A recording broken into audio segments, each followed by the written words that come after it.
Today, my guest is Malachi Allgood, Salisbury Steak fanatic and the head coach of MSOE Women's Track and Field, as well as a USATF Level 2 endurance coach, which I'm hoping he can tell us what that means. It means that I paid a lot of money to sit in 5 straight 12-hour classes 1 week in Texas. Nice. In a classroom for 12 hours at a time, learning about all kinds of stuff. And now it's in your Instagram bio, loud and proud. Coach, going to jump out with some pure nonsense here. Excuse me. What's your hottest take? Oh God, my hottest take that I'll go on record as saying, let's keep it academically driven. I think that if you can't write a 5-paragraph essay, have like a concise argument, 3 reasons why you're right, and then just like an intro and an exit to that, you shouldn't be in college. Like if you can't argue something and have 3 reasons as to why you're right, and then just write it down, like maybe like go find something else to do that is equally fulfilling but better suited to your talents. I like that.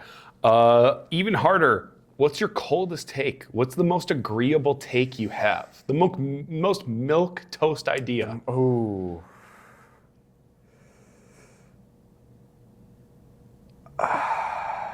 I'm gonna. You thought you were in the spin cycle. I did. Now you're I'm really in it. Okay, so as an Illinois boy yourself, right? You're gonna incentivize with me here.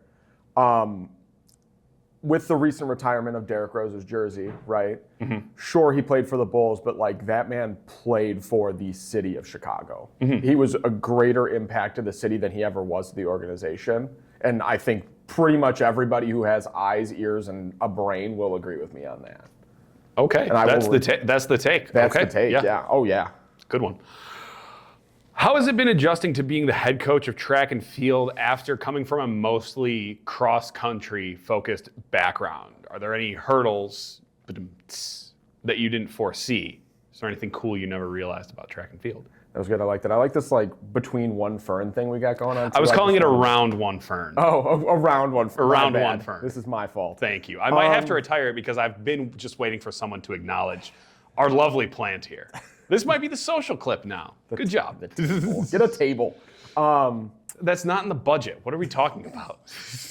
I think the greatest adjustment, and thankfully Bill, when I first got here, was kind of guiding me in that way, was helping me recognize that, like, hey, previously you've been a distance coach. You are no longer a distance coach. You are just a track coach. Mm-hmm. And so, you know, I'm fortunate enough in some ways to have a little bit of a smaller team that is primarily distance. So there's a lot of it I'm super familiar with, like from an expertise standpoint, but I made it pretty known to all the girls on the team that, you know, meet days roll around or practices, like if I have the availability to be around and overseeing everything that I can, I'm going to be. Mm-hmm.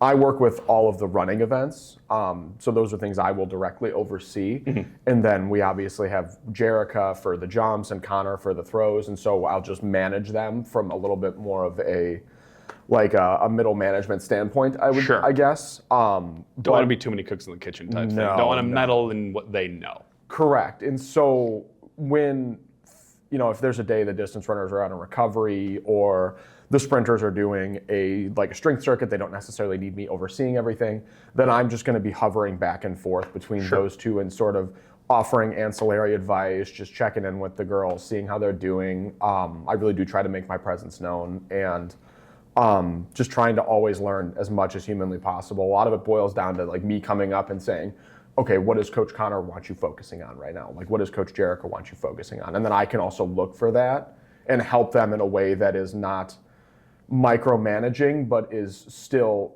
of substance versus, hey, you should throw further, you should jump further. Like, it's something that is of a real benefit to them. I was going to say, does it feel like kind of entering the matrix in sort of way where you were so hands off in those ways, and now where it's like, okay, I have to at least be knowledgeable to a certain extent about some of these things? Does it kind of feel like you're going from master of one trade to kind of becoming the jack of all of them?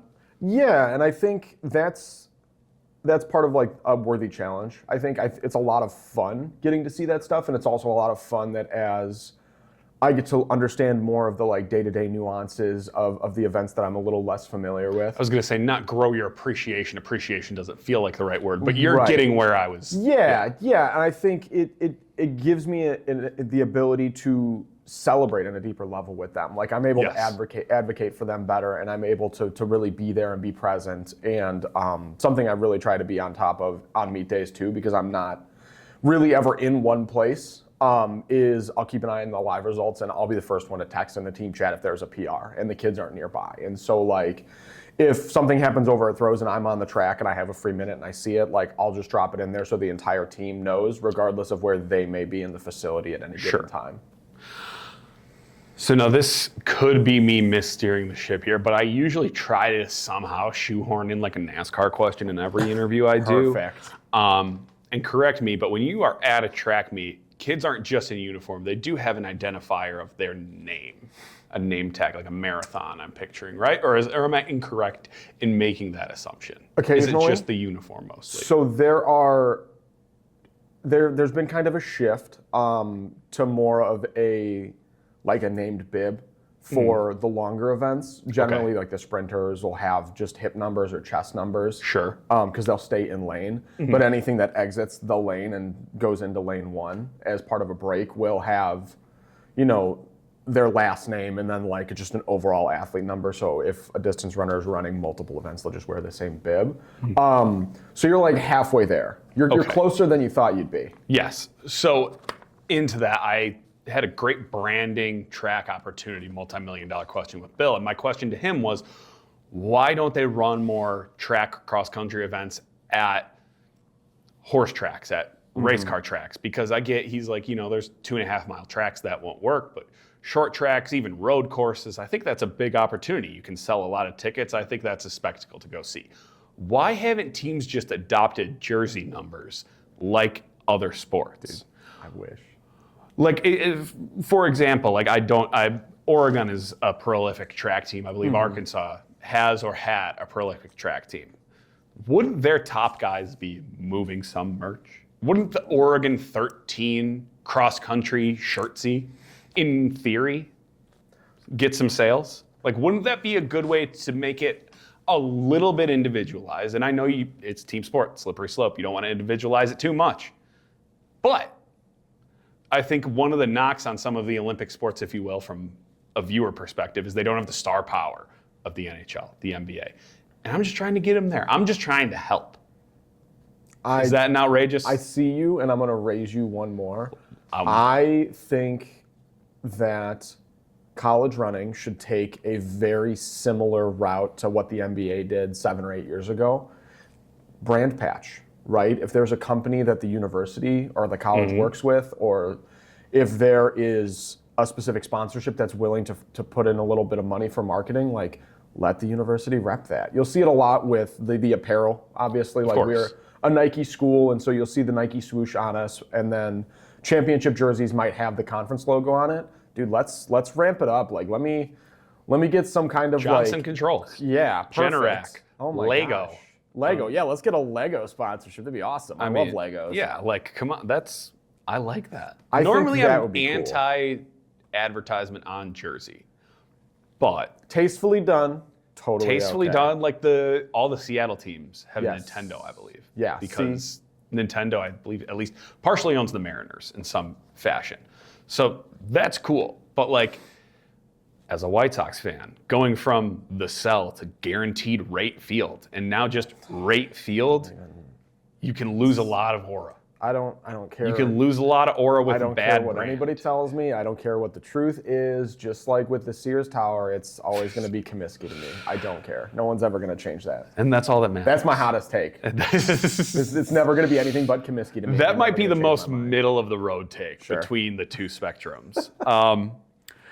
Something we talked about briefly earlier today was building confidence, and specifically how much awareness that takes on your part in building confidence. Talk to me a little bit about that and how much of a conscious decision that has been on your part to build the confidence of the program. Yeah, so and as we talk about this, I'll frame it a little broader so I don't look like I have a massive ego, because I generally don't consider myself to. a big thing that we talk about just day in and day out, whether it's at meets or at practice, is just straight up believing in yourself, and being willing to advocate for yourself. I tell the girls all the time that they need to always look out for the person in the mirror, because that's the person you live with the longest. And so the example I use on a regular basis in reference to athletics is I try to get them to ask me who I think the best women's track and field coach in the conference is. And then they ask, I go, of course it's me. Objectively or subjectively, I might have like 24 coaches who disagree with me in the conference, right? That is naturally what's going to happen. But my thought is, if I don't think I'm the best coach, who's gonna? Right? Like, I can't expect them to believe in me if I don't believe in myself. My hope is that if I cross paths with some of our conference colleagues, they repeat the same thing to me. They go, I know you think you're the best, but I think I'm the best. Good, dude. Like, you should believe in yourself. And that's when the athletics environment is at its best. Oh, yeah. Is when everyone thinks they're the best and is out to prove it. Oh, yeah. No. You never want people who are like, I know we're 7. I'll tell you what. That's pretty good. That got me pretty good. Like, we're all right. I mean, yeah, we're not the worst. Yeah, no, that's not. We're close to the best. That's not the way we do it. No one wants that. No one wants to be around that. A Star, a Cougar, a Forester, and a Raider enter a race. Who wins? Oh God. If you want to give me like a finish order, I don't want to put you on the spot. Let's go. Raiders always finish first. Let's be honest. Like, amen. Okay. I feel like an animal, the stars don't travel very far. Oh, no, shooting stars, crap. I mean, if we're going scientific, then it would have to be a star and then a cougar, and then a forester is a type of bear in that situation, right? But the Raider is always number one. Education, as someone who was once a forester, forester's a bear. Technically, yeah, their physical mascot is a bear. I've also worn that mascot costume. Awful. Not great. I thought forester was like much like Green Bay Packers, where it's some sort of human. Nope, it is in a flannel. It is a bear. Unless, I mean, if they wanted it to be a human, they would have made it like a lumberjack for the physical mascot, right? That does, now it makes sense because I think they have like a paw print. Yeah, yeah. There is an ancillary logo too that's like the black bear head. So okay, all right, that's fair. But bears can kind of run fast. Are they faster than cougars though? This is like a Mythbusters episode now. Yeah, that's a great. Who wins in a race, a bear or a cougar? Yeah, this is so many setups for your next interview here. This is great. Speaking of animals, if you were going to be reincarnated and brought back as an animal, what would you want to be? So far, just to set the stage, Shane Reed and Bill Mossels both were bald eagles. Tara Ringo wanted to be a dog, but specifically a very rich person's very pampered pet. Oh. Like the Queen of England's corgis, along those lines. All right, first things first. I've done a little bit of research. I have not seen Tara's yet, but I did watch Shane and Bill's. The irony in Bill wanting to be a bald eagle, incredible. We'll get there, don't worry. All right, perfect. You're not safe. I don't know if you're gonna like this answer or not. Have you seen those like videos, like the supercuts of sea lions being goofy online? Yeah. Where they just like dance around and yell and make noise and stuff? Yeah. I would be a sea lion. That seems like a lot of fun. Okay, in captivity or in the wild? Probably in captivity. They get way more fish way easier. Okay. You know what I mean? All right. Play with how many beach balls are there in the wild? He's smart.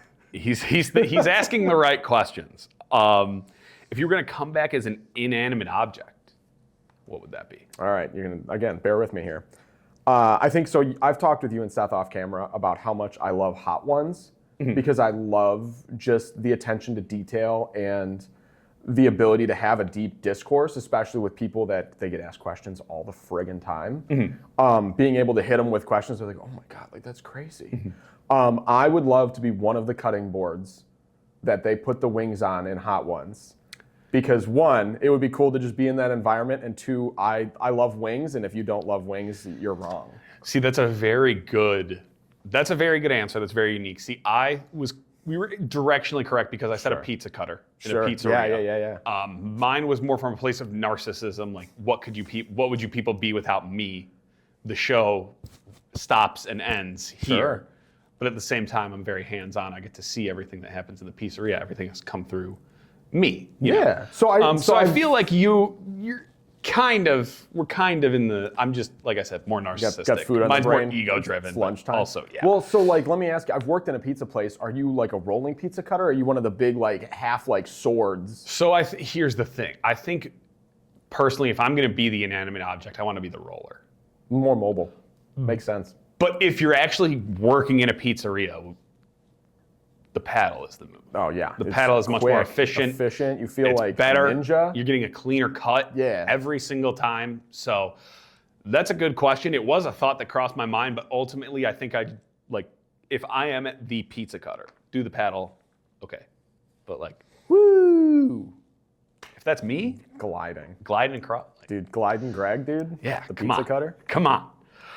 In a recent social media post, you talked about the importance of nuance. Can you explain that for me? That is, I'm a sayings guy, right? I don't know if you've seen Ted Lasso. I end up doing a very Ted Lasso. I've seen season 1 and that's about it, so I get the gist. Dude, you gotta 2 more seasons. You gotta get through. There's gonna be a 4th soon. Okay.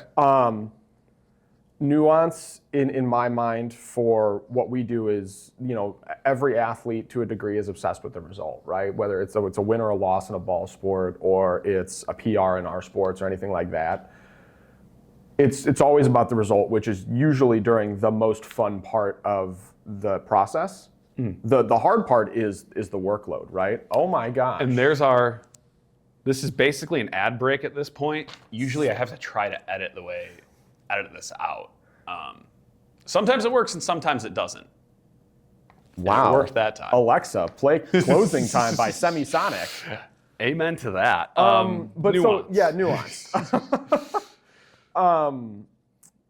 They need to see, all the athletes, I tell them all the time, they need to see the trees, not just the forest, right? Or vice versa, I should say, right? I want to make sure that there's a greater picture that they are acknowledging. It's not necessarily like, oh, this one great workout on a Tuesday is going to mean a great race on a Saturday, or this one great lift on a Wednesday night is going to mean great recovery come Friday. Cause does not mean effect. Yeah. So I constantly talk to them about a string of good days leading to one great day versus like one great day equaling one great day. And so, things very rarely go as we plan like that. And I want to make sure that they don't lose sight of a much broader goal, and that extends to, one, competing well at the right times in an athletic sense, but also like how much I like really drive home to the seniors that like, hey, like, how is the job hunt going? Like, are you prepped for 4.5 months from now? Like, how are you feeling about taking that next big step? Because yes, we get to enjoy this part right now, but I got to think about not necessarily who you are at 21, 22 years old. I got to think about 30-year-old you and what position you're going to be in as a working adult. And so, again, just remembering that there's always a little bit further ahead to work with that we need to keep an eye on. Very poignant. Talk to me about being bald. I do it primarily by choice. I couldn't keep it together on that one. Primarily I knew I was by just going to choice. drop that one in there. I knew, again, the Instagram post about nuance. You had quite a set of hair. I did. That was at the beginning of coaching. Was that something that you were proactive about? Were you like, okay, I know this is ending, I need to go? Was it something that maybe your significant other, your parents, someone you love was like, hey, hi? Dude, Was it, like, talk me through that journey of like, oh. So maybe like 5 or 6 years ago, my hair really started thinning. And funny enough, it was my wife, Chelsea, who kind of helped me realize and literally helped me see what it looked like on top of my head. She's a foot shorter than me, so she doesn't normally see my hair unless I'm sitting down. Right. And she took a picture of me, and I got like a pretty decent view of the crown. And I realized that my hairline was like, it was starting to go real bad back here, and then I had a little bit of like a Pennywise the Clown thing up top. And, being 25 years old, that's not something you aspire to. And so I kind of made a choice that at that point I was like, you know what, I'm less self-conscious about just being bald than I am balding, because I feel like balding makes me look significantly older. Yes, no, I agree with that. My brother, who is 25 right now, has had the shaved head for a good 3 or 4 years now. So he got the short end of the straw in the genes on that one. But for all the Survivor fans, we used to call this Exile Island. Yeah, that's. I fear that I'm putting off getting a haircut because I'm very scared that I will have a massive Exile Island. Yeah, it happens to the best of us, dude. It's okay. But I think I'm gonna hang on. I think I'm gonna do a very 70s, like a Wallace Shawn, Trevor from GTA, where it's like, yeah, it starts here. What about it? You've seen Fallout? Walton Goggins is real popular right now. Yeah, Walton Goggins, he's great. And yeah, he pulls it off too. Maybe, yeah, just hair gel. Maybe that's the key. Yeah, so like the two most difficult things about being bald are one, I've had more than one person call me Caillou. Yeah, you just get used to that. That's tough. That seems too mean for even me to. And the second thing is like when I'm washing my face, I never know exactly when to stop, and then I end up touching my shoulders because I've gone too far back. You know what I mean? Yeah. That's tough. So beard directly correlated to, did this start growing out further when this went away, or was it always? It started. Because you're a Rockets fan, is that a Harden thing? You get the. Am I incorrect in that? You are a Rockets fan. I am a Rocket. I'm a very big Rockets fan. No, it's so because I didn't want to look like a pool ball. You know, if I'm bald up here, I can't be clean shaven. Yep. Okay. I think maybe like 19 years old, like the mutton chops started connecting. You get those really nasty, like 1970 looking things. Oh, yeah. The minute they started connecting, I was like, let's run with it. Yeah. And I never went back, and I've gone through ebbs and flows of having facial hair and not. But as soon as I started going smooth bald, I was like, all right, well, I can't really get rid of all of it at this point. So fair. Some variation at any point. Maybe I'll go Hulk Hogan the next chance I get sick of the beard. I'm going to hold you to that. Brother. Would you rather be paid $100 for every sit-up you did, $250 for every push-up you did, or $500 for every burpee you did? Burpees. I do 3 burpees a day. That's $1,500. Okay. $1,500 times 5. What is that? $7,500 a week? Mm-hmm. Are you kidding me? Yeah, 3 burpees a day. That's not going to take very much physical fitness. Okay. And I'll be great after like 3 or 4 weeks straight of doing that. Have one bad 15-minute span of my day and never have to work again. 15 minutes would be generous. I'd probably buy a plane ticket to Turkey and get a hair transplant for that kind of money.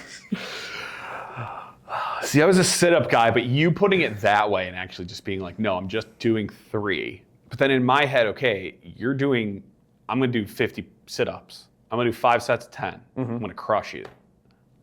But once you build your tolerance up, all you have to do is hit that 4th burpee. Yeah, okay, so you do 5 sets of 10 a day. I'll do 3 burpees a day. Who's the real winner? You know?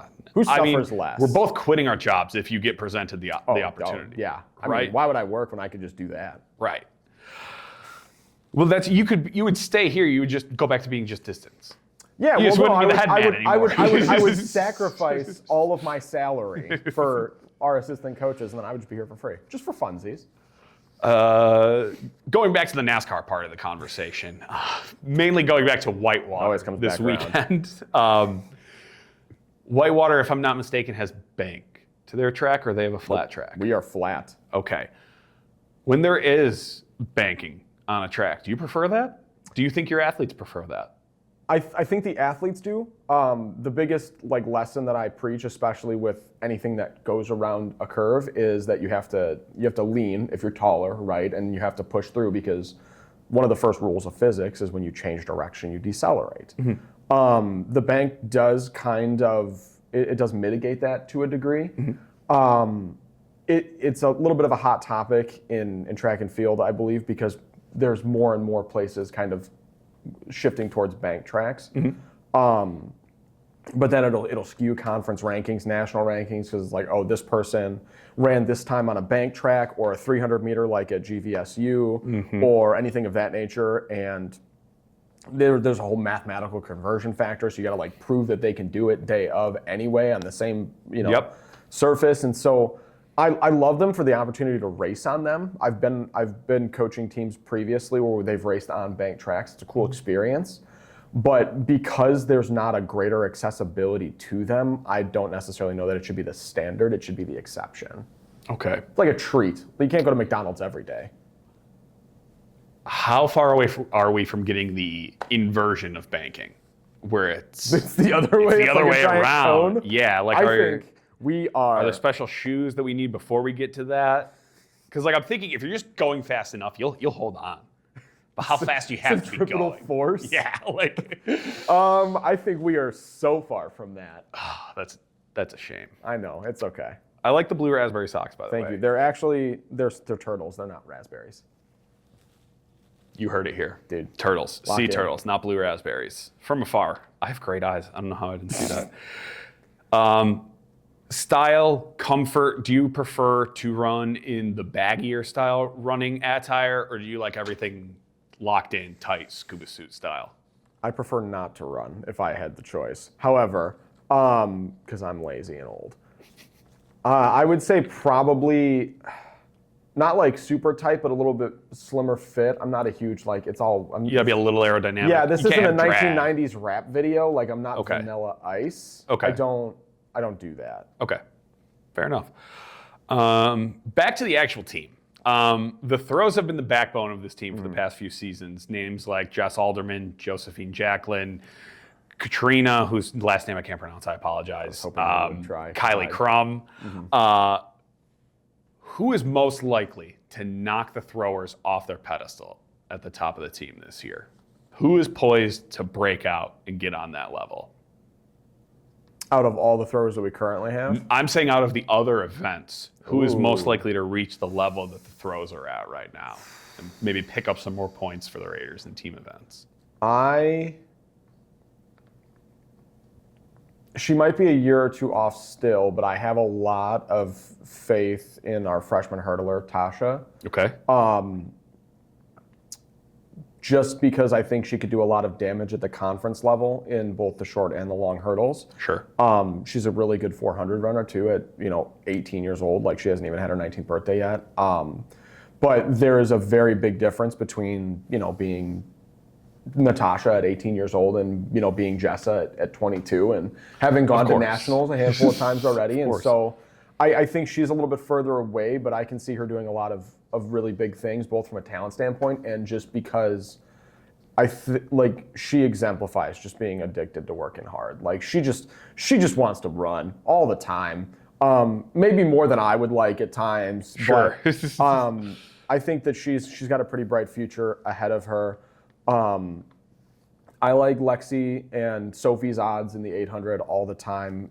Again, a lot of damage at the conference level. I think it's just a matter of time to see how much further we can take it. Sure. I'm a big believer in not over-promising and under-delivering, so I always approach it with a little bit of reservation, because I would hate to say, like, yeah, you're going to punch a ticket to nationals this year or this spring or like whatever, and then I'm wrong, and they're like, well, now I don't trust your credibility, dude. Like, you straight up lied to me. So I really like to, again, focus on all right, these are the things that we need to do to get you there. And then we're going to be satisfied with the results, whatever they may be. And if we start feeling like we're really on the bubble, then we are going to really push. So sure. I guess it's a process. Progress is a process, Gregathan. It's not Gregathan, it's Gregory. Oh, well, my But bad. thank you. I've been talking to AI a lot since we started this season of the podcast. Whether you think that's a good or bad thing, we'll get to that in a minute. But amongst many things, I asked AI about Salisbury Steak. AI Perfect. said that most of Salisbury Steak's issues are all PR and reputation based. Okay. And that it couldn't find many flaws with Salisbury Steak, unless it was like it's beef and brown gravy. It might be a little heavy, and it's like, well, then you wouldn't eat the Salisbury Steak if Yeah. But it's like, it talks about how Salisbury Steak is associated with TV dinners, associated with being a cheap, not good meal. And if people just got over that, it might have more of an elevated status in our culinary world. Hey, can we have a counter at the bottom of the screen for how many times you said Salisbury Steak? Oh, it's got to be at least 6 or 7 today. Oh yeah. We'll see if we can match that next podcast. Something tells me this will probably be a career high for me. Salisbury Steak will pad it. All right, we obviously didn't just have to re-edit this podcast. Salisbury Steak, ha ha ha. We've been here the whole time. Whole time. Are you pro AI or anti AI? It's a question I've been asking everyone. MSOE building the new AI center at the forefront of AI, and it's a controversial topic, I think. I'm going to give you the answer you want, but I want to be the one to read the critique. This is a first. I think that I thought. All right. Deal. All right. So before I start reading all the terrible things that Terminator has to say about me. Skynet. Skynet. I'll say that I lean more anti-AI because of the overutilization component. There are ways to use it as an effective tool. I think we all have. I think that having the AI Innovation Center is a phenomenal thing for a STEM-based environment like ours. But I worry about long-term, younger people's access to it, like teenagers having access to AI and letting it do all their schoolwork for them. Or there's a little bit of a component of instant gratification there that is kind of cutting out the critical thinking part of learning. And I think that's super important to continuing to learn. So I think when it's mishandled and misused, very bad. And I feel like at this juncture, it is mishandled and misused, and something about it burning up the rainforest or something. I don't know, what was that? Yeah, it burns up the planet. Yeah, not to rehash the idea what you just said, but essentially Google has slowly gotten worse, and now it's become okay. We'll ask ChatGPT. Well, now we're asking ChatGPT rather than asking our coworker or asking our a family friend or asking someone who we know. Oh, they might have some knowledge about this, but I'll just ask ChatGPT because it knows everything when it does not know everything. Everyone's grandparents are already getting fooled by the videos on Facebook. So right. So that's just where I think the parasocial on top of, like you said, the instant gratification and learning aspects of it all. It's a slippery slope despite all the good that it theoretically can bring to the table. You guys are going to be back in action in 72 hours, I think you said. You're heading to the University of Chicago. Does 96. 96? Saturday. Saturday. That's 4 days. Okay. That'd be 96 hours, right? Not a math guy. English major. Liberal arts guy. Does that one have a fun name? Is that the Windy City Rumble? Oh, it does have a fun name. Let's go. The Windy name. City Rumble. That sounds like it should be a WCW pay-per-view in 1997. Ric Flair and Sting in a steel cage. With 3 visiting schools that are not in the Windy City, between MSOE, Augustana, all the way out in the Quad Cities, and Hope in Michigan. We won't fully dive into the nuances I was going to that. say dissect the Windy City Rumble and how it's not actually a good name the more you think about it, but on the surface, fun name. Hey, it's Chicago's meat. They can name it whatever they want. Yeah, they could name it the Fred Flintstone Fun-orama if they want to. For all we care. They could. They can do whatever they want. They won't. see what comes up. Oh my God. This was a much better ending to the podcast than the first one. All right, dude, am I reading this critique? Yes, we're reading the critique. I'm going to find out here in about 2 minutes that he didn't go to ChatGPT. He just contacted an ex-girlfriend of mine or something. I've done worse. Oh, word. Brief critique. At times, training and race strategies can feel conservative, potentially limiting peak performances at championship meets. Some athletes might benefit from more individualized programming or bolder competitive decisions, especially as they progress and specialize. Additionally, translating strong practice habits into consistent postseason results remains a challenge, suggesting room for growth in long-term planning and meet day execution. As the program matures, expectations naturally rise, and the pressure to convert development into measurable results becomes greater. Way nicer than I anticipated. ChatGPT makes it sound like you're coddling the athletes. I'm going to ruin their day of practice. This is yeah. Thanks a lot, Skynet. Sorry, guys. Not my fault. So should I read the praise then? Should we end this on a positive note rather than making fun of the Windy City Rumble, Fred Flintstone Fun-orama? No, we love the Windy City Rumble. We are going to the Windy City, and that's probably why it's a rumble. We're rumbling in, dude. Yeah. Big fan of wordplay. Nah, you don't have to read that. I'll just then slide that in my mailbox later so I can read it to myself when I'm feeling extra sad. Yeah, you can bring that home to your wife and be like, honey, look what they said about me. They're so nice. Finally, I have the nicest coworkers in the world. Right. Well, Coach, I want to wish you and your entire team good luck at the Windy City Rumble, and hopefully we will be shooting another one of these around our trusty Fern, closer toward conference or national championship season.